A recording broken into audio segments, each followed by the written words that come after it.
નમસ્કાર વિદ્યાર્થી મિત્રો, આપ સર્વ વિદ્યાર્થી મિત્રોનું હાર્દિક સ્વાગત છે આપણી ચેનલ ગુરુ જ્ઞાન શાળાની અંદર. મિત્રો આજે આપણે ધોરણ 8 વિષય સામાજિક વિજ્ઞાન જ્ઞાન સાધના પરીક્ષા માટે ઉપયોગી. મિત્રો આ વિડીયો જ્ઞાન સાધના પરીક્ષા માટે પણ ઉપયોગી છે અને મિત્રો માધ્યમિક શિષ્યવૃત્તિની એક્ઝામ એટલે કે SSE માટે પણ મિત્રો ખૂબ જ અગત્યનો છે. તો મિત્રો વિડીયો તમારા ક્લાસ સુધી જોવાનો છે અને જો મિત્રો પસંદ આવે તો લાઈક પણ કરવાનો છે અને તમારા મિત્રો સુધી શેર પણ કરવાનો છે. અને ધોરણ 8ના વાર્ષિક પરીક્ષા માટે પણ ખૂબ જ અગત્યનો છે, તો વિડીયો તમારે ખાસ જોવાનો છે. તો પ્રશ્ન નંબર 1 છે, તુર્કી મુસલમાનોએ કયું શહેર જીતી લેતા યુરોપના લોકોને ભારત તરફ આવવાનો નવો જળમાર્ગ શોધવાની જરૂર પડી હતી? તો મિત્રો કયો આવશે? કોન્સ્ટેન્ટિનોપલ. Option number D. મિત્રો થોડું નામ ડેન્જર છે પણ યાદ રાખવાનો પ્રયત્ન કરવાનો. નીચેનામાંથી કયું વિધાન ખોટું છે?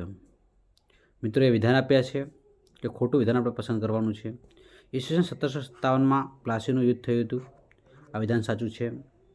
પ્લાસીના યુદ્ધથી કંપનીને બંગાળના 24 પરગણાઓ જાગીરી મળી હતી, મિત્રો આ પણ સાચું છે.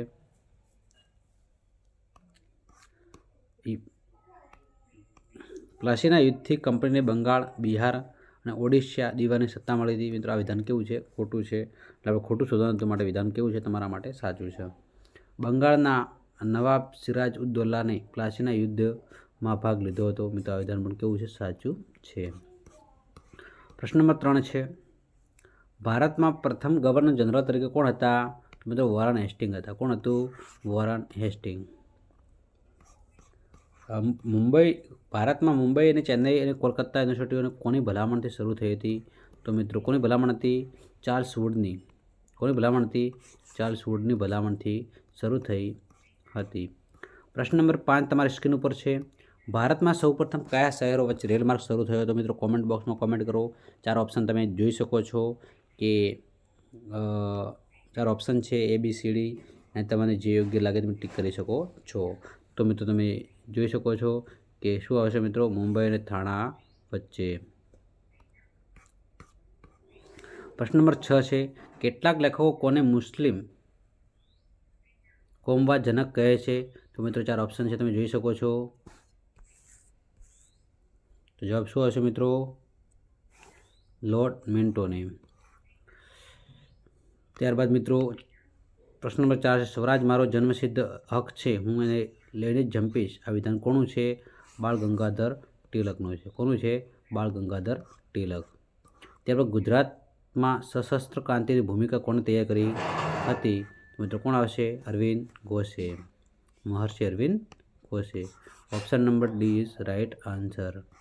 પ્રશ્ન નંબર 9 છે મિત્રો, પ્રદેશની ભૂમિ પર ભારતનો સૂચિત રાષ્ટ્રધ્વજ સૌ પ્રથમ કોણે ફરકાયો હતો? તો આપણે બધા જાણીએ છીએ, મેડમ ભીખાઈજી કામાએ. કોણે ફરકાયો હતો? મેડમ ભીખાઈજી કામાએ. ત્યારબાદ સ્વતંત્રતા મળ્યા બાદ ભારતમાં તાત્કાલિક ગૃહપ્રધાન તરીકે કોની નિમણૂક થઈ હતી? તો બધા જાણીએ છીએ, સરદાર વલ્લભભાઈ પટેલ. કોણ આવશે? સરદાર વલ્લભભાઈ પટેલની નિમણૂક થઈ હતી. ગુજરાત રાજ્યનો સ્થાપના દિન કયો છે? 1 મે 1960. કયો આવશે? 1 મે 1960. નીચેનામાંથી કયા પ્રદેશને કેન્દ્ર શાસિત નથી? તો જમ્મુ અને કાશ્મીર. શું આવશે? કેન્દ્ર શાસિત નથી, જમ્મુ અને કાશ્મીર. ચંદીગઢ કેન્દ્ર શાસિત છે, લક્ષદ્વીપ કેન્દ્ર શાસિત છે અને પોંડિચેરી પણ કેન્દ્ર શાસિત. જમ્મુ અને કાશ્મીર મિત્રો કેન્દ્ર શાસિત પ્રદેશમાં આવતું નથી. નીચેનામાંથી કયા 2 રાજ્યો 7 સિસ્ટરમાંનું રાજ્યો નથી? તો મિત્રો ઉત્તરાખંડ અને ઝારખંડ. ઉત્તરાખંડ અને ઝારખંડ. ભારત આઝાદ થયું ત્યારે કાશ્મીરના રાજા કોણ હતા? હરિસિંહ હતા. કોણ હતા મિત્રો? હરિસિંહ. ભારત આઝાદ થયું ત્યારે કાશ્મીરના રાજા કોણ હતા? હરિસિંહ, રાજા હરિસિંહ. લોકસભાના સભ્યોનો સમય મર્યાદા કેટલા વર્ષની હોય મિત્રો? તો મિત્રો કેટલા વર્ષની હોય? 5 વર્ષની હોય છે, જે તમે જવાબ અહીંયા જોઈ શકો છો. વિધાનસભાનું સભ્યપદ માટે વયમર્યાદા કેટલી હોય નક્કી કરવામાં આવી છે મિત્રો? તો 25 વર્ષ નક્કી કરવામાં આવી. કેટલા વર્ષ નક્કી કરવામાં આવી છે? 25 વર્ષ નક્કી કરવામાં આવી હતી. સંસદમાં અંદાજપત્ર કોણ રજૂ કરે છે? તો નાણાપ્રધાન. સંસદમાં અંદાજપત્ર રજૂ કરનાર વ્યક્તિ કોણ હોય છે? નાણાપ્રધાન રજૂ કરે છે. તો આપણા નાણાપ્રધાન કોણ છે? તમારે કોમેન્ટ બોક્સની અંદર કોમેન્ટ કરવાની છે કે હાલના ભારતના નાણાપ્રધાન કોણ છે? નાણામંત્રી કો પ્રધાન કો, બરાબર? નાણામંત્રી કોણ છે? તમારે કોમેન્ટ બોક્સમાં કોમેન્ટ કરવાની છે મિત્રો. ભારતમાં કઈ પદ્ધતિની સરકાર છે? તો કઈ પદ્ધતિ છે મિત્રો? સંસદીય પદ્ધતિની સરકાર છે. કઈ પદ્ધતિ છે? સંસદીય પદ્ધતિની સરકાર છે મિત્રો. લોકસભાના પ્રથમ અધ્યક્ષ કોણ છે? ગણેશ વસુદેવ માળવકર. આ પ્રથમ છે. હાલના કોણ છે? તમારે કોમેન્ટ બોક્સમાં કોમેન્ટ કરવાની છે કે લોકસભાના હાલના અધ્યક્ષ કોણ છે. પ્રશ્ન નંબર 20 છે મિત્રો, જે તમે જોઈ શકો છો. વિશ્વમાં વસ્તીની દ્રષ્ટિએ સૌથી મોટો લોકશાહી દેશ કયો છે? વસ્તીની દ્રષ્ટિએ ફટાફટ મિત્રો કોમેન્ટ બોક્સમાં કોમેન્ટ કરો કોણ છે. તો મિત્રો આપણો જ દેશ છે. કયો છે મિત્રો? ભારત છે. ત્યારબાદ મિત્રો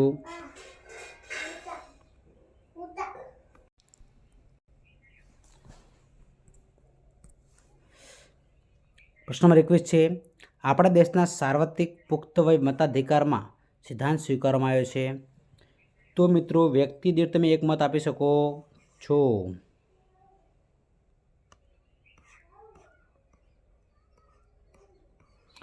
લોકમતના ઘડતર માટે ખાલી જગ્યા માધ્યમ વધુ અસરકારક હોય છે મિત્રો.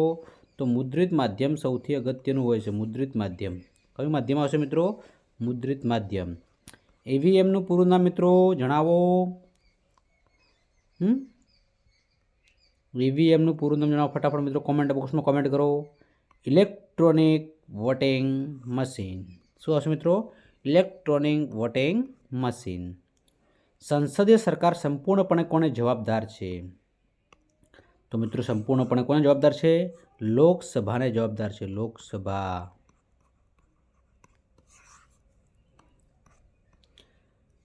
બે તરફનો વાહન વ્યવહાર ધરાવતા જાહેર માર્ગ પર માર્ગની કઈ તરફ વાહન ચલાવવું જોઈએ? બે વાહનો આ રીતનો હોય મિત્રો, બરાબર છે? આ રીતે તો તમારે વાહન હંમેશા માર્ગની ડાબી બાજુ ચલાવવું જોઈએ. પ્રશ્ન નંબર 25 તમારી સમક્ષ છે મિત્રો. કોઈ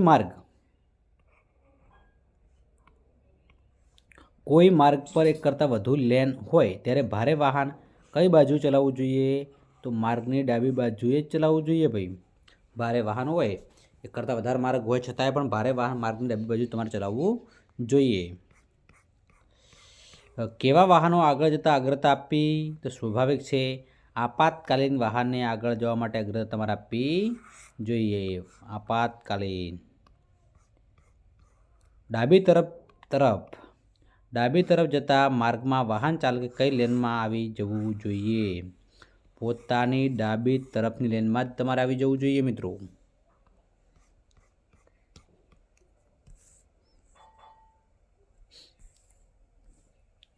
જો માર્ગ વન વે જાહેર કરેલો હોય તો તમે શું કરશો? તો તમે ખાલી જગ્યા. જે દિશામાં વાહન વ્યવહાર પ્રતિબંધિત હોય તે દિશામાં ન જવું જોઈએ. આ મિત્રો ખાસ ધ્યાન તમારે રાખવાની છે. તો વિદ્યાર્થી મિત્રો, હવે આપણે નેક્સ્ટ વિડીયો આવતીકાલે મિત્રો સવારે 8 વાગે જ્ઞાન સાધના માટે મૂકવાનો છે મિત્રો. તો તમારે ખાસ જોવાનો છે. જો વિદ્યાર્થી મિત્રો તમને મારો વિડીયો પસંદ આવ્યો હોય તો લાઈક પણ કરવાનો છે. તમારા મિત્રો સુધી ખાસ શેર કરવાનો છે. દરેક મિત્રો માટે ખૂબ ઉપયોગી છે. GCRT આધારિત છે. એટલે જાહેર ભરતીની પરીક્ષા આપતા હોય, સરકારી પરીક્ષા માટે કોઈ પ્રિપરેશન કરતા હોય તેના માટે પણ ખૂબ ઉપયોગી છે. એમના સુધી પણ શેર કરજો. તો મિત્રો ફરી મળીશું નવા વિડીયો સાથે. આવજો. જય હિન્દ, જય ભારત.